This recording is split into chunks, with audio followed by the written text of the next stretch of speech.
This is Nick Nielsen, Mad Scientist of Muscle, and what I've got for you today here is a seated barbell shrug. Now this is a fantastic exercise for your traps. It actually takes away the issue of having the bar in front of you, forcing you to drag it basically up the front of your legs as you're doing it. This, by doing it seated, means you can sit on the edge of the bench, you can pull the bar up to this position and not have your legs getting in the way. The other fantastic part of this one, as you're pulling up, you actually pull the bar up against your hamstrings, meaning you can actually get more added resistance at the top by having something solid to pull the bar up and into. So this is kind of like using the rails of a power rack, for example, and pulling up into the bottom of the rails. You're using your legs to accomplish the same thing. I definitely recommend grip assistance for this one. You don't want your grip to be the limiting factor on this. The traps are going to be able to push pretty strongly on this one. The other really key benefit of this one is by seating yourself on the bench, you're not going to be able to use the rest of your body to hitch the weight up and down. As you see a lot of people doing shrugs where they're basically just kind of flailing around. This is not what you're going to be able to do with this one. This really makes the movement a lot more strict. So here's what it looks like.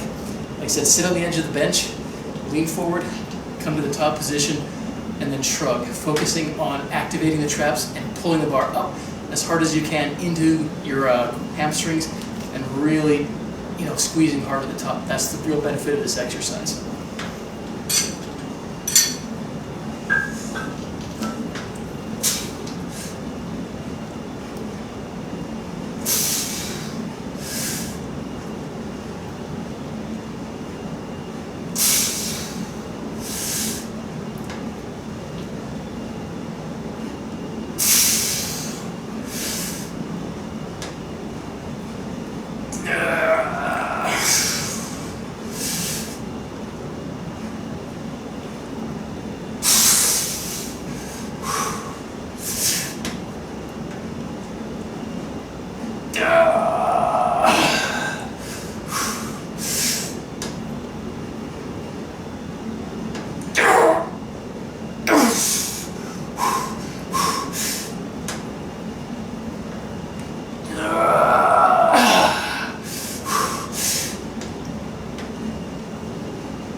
That's a good one. One thing you may notice as I'm doing these is as I'm pulling the bar up, there is a bit of flexion in my arms, in the elbows. This is to really maximize the tension. I find in order to get that real strong contraction at the top, you do want to bend a bit at the elbows. This is going to really help with that.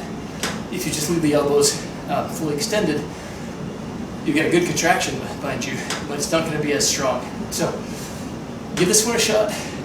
Fantastic way to hammer your traps.